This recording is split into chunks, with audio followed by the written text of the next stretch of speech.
Going fast or moving fast behind the bar isn't just about going 100 miles an hour from the start of your shift until the end of your shift.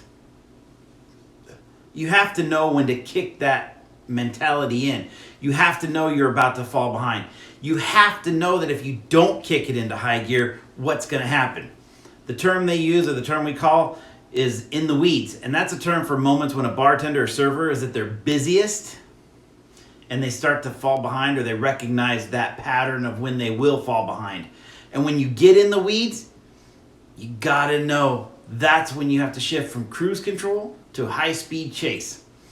Now, if your guests have been watching you all night and they truly see you hustle while you're starting to get in the weeds, and if they truly see you're working on getting to them as quickly as you can and serving them as efficiently as you can, they're gonna have a lot more forgiveness towards you when that bill comes and when that tip comes out. But on the flip side to that, if they see you're not making an effort or you're not hustling for them, you're going to have a long night ahead of you, Jack. Also, it's a lot easier for you to stay on top of the rush if you just kick it into high gear from the start instead of having to dig your feet in deep and dig yourself out of that hole, especially if you don't know how to flip that switch and hit the high speed. I got into bartending for my love of people and my passion to interact and just have fun. Personally, I don't get that enjoyment when I'm going 100 miles an hour all night. I know it makes the night go fast, but it's just not how I enjoy bartending. And believe me, there's a lot more money exchanging going on and a lot more tips coming in when you are doing 100 miles an hour behind the bar. But as I said, I didn't really get into this profession for the money. Now, if you're looking to work in a small place and be boring or whatever because you aren't going 100 miles an hour, then I would suggest you're going to have a tough time looking for problems that need to be solved. What do I mean by that?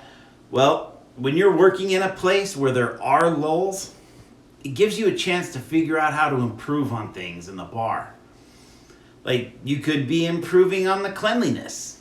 Maybe the underside of the bar is sticky and you got to clean it. You could be improving on sales. Maybe learning how to upsell, maybe trying to upsell the customer. You could be improving on curb appeal. There's several things you can do to do in the lulls. Many bartenders I talk to, they just want the fast money. And you know what? That's great. Just know that you will never find a steady place, and you will always constantly be looking for the next best thing. There isn't any enjoyment, though there will never ever be any enjoyment in your current place. Eventually, you won't be able to move anymore. Then where will you bartend? You don't have any people skills because you've never sat down with them personally and served them a drink. Look, I'm not bashing it. I've worked the nightclub scene. I've worked the popular, super busy scene before. I've worked it all. I've gone balls to the wall, smoking balls from the start of my shift until the end of my shift. Due to the way I was trained, I'm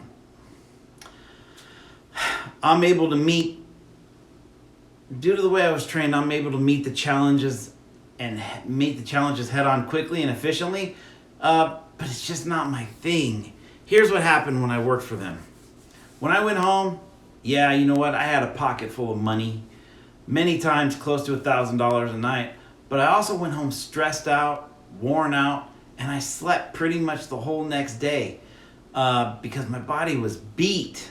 Like, I was just beat. My body was beat at the end of each shift. My feet most of the time were soaked because I'm slinging drinks so quickly that I'm just doing it sloppy. It's just not my thing. I like the slower, top-notch bars that have an ebb and flow of customers. A place where speed isn't a necessity. I like when people are aware that I'm busy, and I like when they know that I will get to them as quickly as I can. And I'm grateful for the appreciation that they have for my love of the job.